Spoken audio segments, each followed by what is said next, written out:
కార్తీక మాసంలో వచ్చే ముఖ్యమైన పండుగలలో క్షీరాబ్ది ద్వాదశి ఎంతో విశిష్టత కలిగి ఉంది. కార్తీక పౌర్ణమికి ముందు వచ్చే ద్వాదశినే క్షీరాబ్ది ద్వాదశి అని అంటారు. ఈ రోజున ఉసిరి కొమ్మను విష్ణు స్వరూపంగా భావించి లక్ష్మీ స్వరూపమైన తులసి కోటలో అలంకరించి లక్ష్మీనారాయణులు నెలవై ఉండే తులసి ఉసిరికి వివాహం జరుపుతారు. ఆషాఢ శుద్ధ ఏకాదశి రోజున పాలకడలిలో యోగ నిద్రకు ఉపక్రమించిన శ్రీ మహావిష్ణువు కార్తీక ఏకాదశి రోజునే మేల్కొంటాడనేది పురాణ కథనం.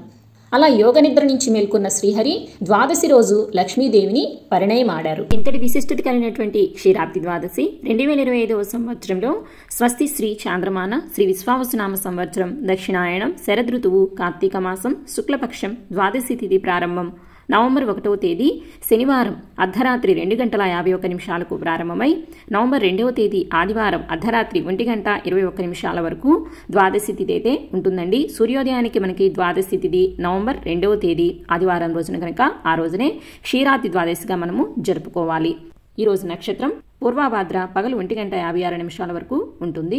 ఈ రోజున లక్ష్మీనారాయణులకు పూజ చేయుటకు శుభ సమయాలు తెల్లవారుజామున 4:26 నుంచి మధ్యాహ్నం 12 గంటల లోపలంతా కూడా శుభ సమయమే ఉందండి. ఈ సమయంలో లక్ష్మీనారాయణులకి పూజ చేసుకోవచ్చు. సాయంకాలము తులసీధాత్రి పూజ, తులసి వివాహము, ద్వాదశి దీపాలు వెలిగించుటకు శుభ సమయాలు సాయంత్రం 6:01 నుంచి రాత్రి 8:39 వరకు కూడా శుభగడియలైతే ఉన్నాయండి. ఈ సమయంలో తులసీధాత్రి పూజ అలాగే ద్వాదశి దీపాలు కూడా వెలిగించుకోవచ్చు.